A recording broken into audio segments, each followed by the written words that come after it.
Hi, Dr. Shook here. Hope you guys are doing well today. In today's video, what I want to share with you is the number 3 cause of knee pain that you've never heard about.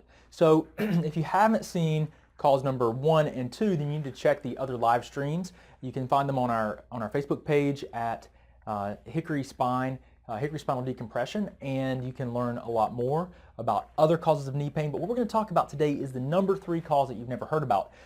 A lot of people have knee pain, and most of the time the knee is only looked at from an orthopedic perspective. So they look to see, okay, what's the health of the joint, but not a lot of consideration is put into why is the joint degenerated? Is there something that is leading to accelerated joint degeneration? Are there other things that we need to consider in, to help us decrease pain and heal the knee faster or better, or for a longer term? So one of the things that we want to talk about are a lot of the different causes and a lot of the different ways that we can approach helping improve knee health. One of the things we're going to talk about is this really common cause of knee pain. And so number 3 is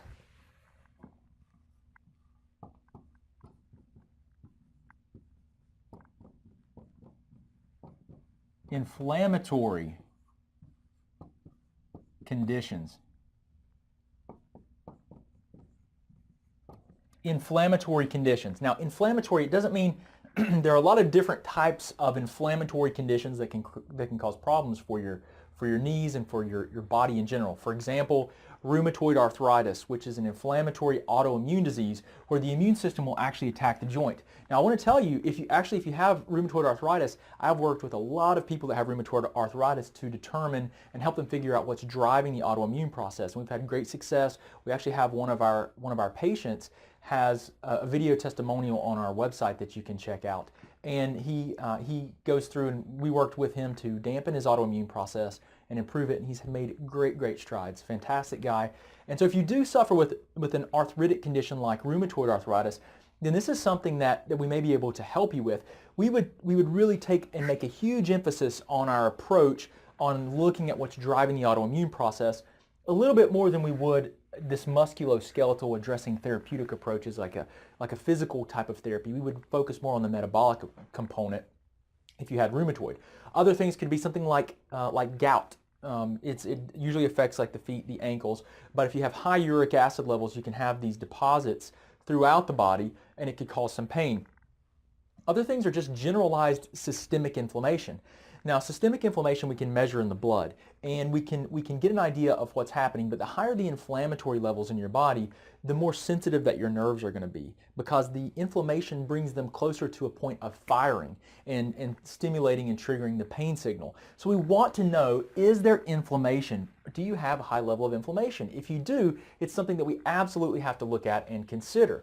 Now, what we do in our office is we do 2 things. First of all, we don't do it with every single person, but I recommend if we can, we need to get some testing done. Now, what we usually do here is we get some testing to help us determine if there's inflammation present. So we're going to do blood test.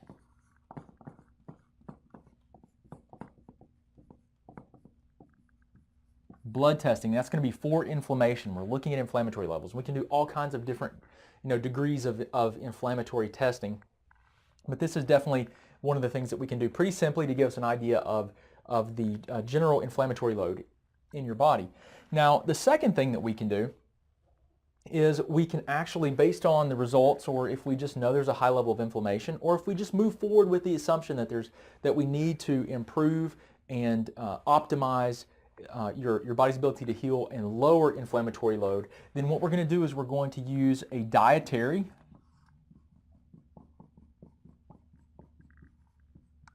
and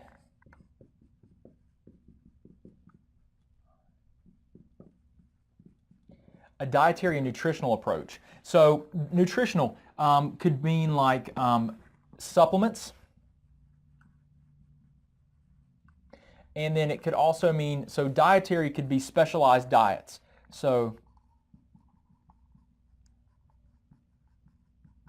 okay, a specialized diet, nutritional supplementation. Now, if you don't know this, I have extensive training in something called functional diagnostic medicine. And basically, functional medicine looks to try and identify the drivers of disease processes. So I work a lot with autoimmune conditions, I work a lot with inflammatory conditions, and so I have a lot of training and experience in identifying and utilizing nutritional supplementation. Some things that you might have heard of, but a lot of things that I'm sure that you haven't, to help with improving the inflammatory load within the body and normalizing the inflammatory levels. And then dietary approaches. It's really going to depend on the person. If the person's autoimmune and they have rheumatoid arthritis that's creating a problem, well, then we're going to use a specialized diet to help lower the inflammatory foods that they're consuming in combination with supplements. If they just have a generalized higher inflammatory load, we're going to focus on diets that are also inflammatory but not as focused on the immune system. There are a lot of different variations we can do here. If the person is overweight, obese, then we're going to focus on using diets that help us to optimize your body weight, to lower the body weight so we don't have as much compressive force here, but we're going to use supplementation to also help facilitate that. So these are some of the things that you really need to be conscious of, because when you just look at the knee orthopedically, you miss some of these huge components that need to be addressed at the exact same time. So to help people improve their ability to heal faster and more optimally, and then to give them a better chance of avoiding more invasive procedures like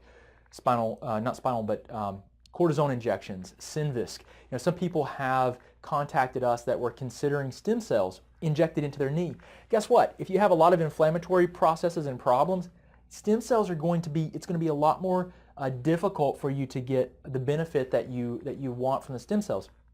Not to mention, one knee stem cell therapy is about $5,000. So you're looking at a significant investment. You got to get the foundation right first, folks. And there's a lot of things that we have to look at. We have to consider biochemistry, your metabolism. Can you heal? If you're not in an optimal position to heal, why not? What's holding you back? Are there deficiencies? Are there inflammatory problems? What is going on that's creating this, an inability to help you optimally heal? Are you inflamed and the nerves are all sensitive and you're experiencing more pain as a result of the inflammation? If so, we can work with you metabolically, looking at diet, nutritional supplementation to really work on those underlying drivers of the problems to really try to give you better overall health. And the fact is that if you address these issues, if there are inflammatory problems and you use diet and supplementation temporarily, it can really translate into improving other areas of your life. So it's really an important aspect of getting your knees healthier. It's something we always consider. And depending on the person, we'll do very little of this stuff, or we'll do a ton of this stuff. We'll go into great depth and great detail, but we really try to work with each individual person based on what they need and then what they ultimately want, because ultimately you're in charge of your health care and you have to decide what's best for you ultimately. I just try to facilitate and guide you. So I hope this has helped you better understand the number 3 cause of knee pain you've never heard about, inflammatory conditions, and what we might do in our clinic. If you guys would like a second opinion, if you would like some help or assistance with your knee pain and to know my thoughts, just give us a call at 828-324-0800 and my staff will help you out, or you can go to hickoryspine.com and you can learn more about what we do in our office there. But I appreciate you guys. Hope you have a wonderful, wonderful day. Great seeing you today. If you have any questions, please post them in the comments. Obviously, I can't see you right now, or maybe you don't know that, but I'm on this side of the screen, so I can't see if there are any questions or comments. But I appreciate you guys. Please do post your questions, comments. We would try to answer them. And then if you have questions, again, call, visit our website, and learn more about our knee pain treatment program. But I appreciate you guys. Hope you have a wonderful, wonderful day. Talk to you soon.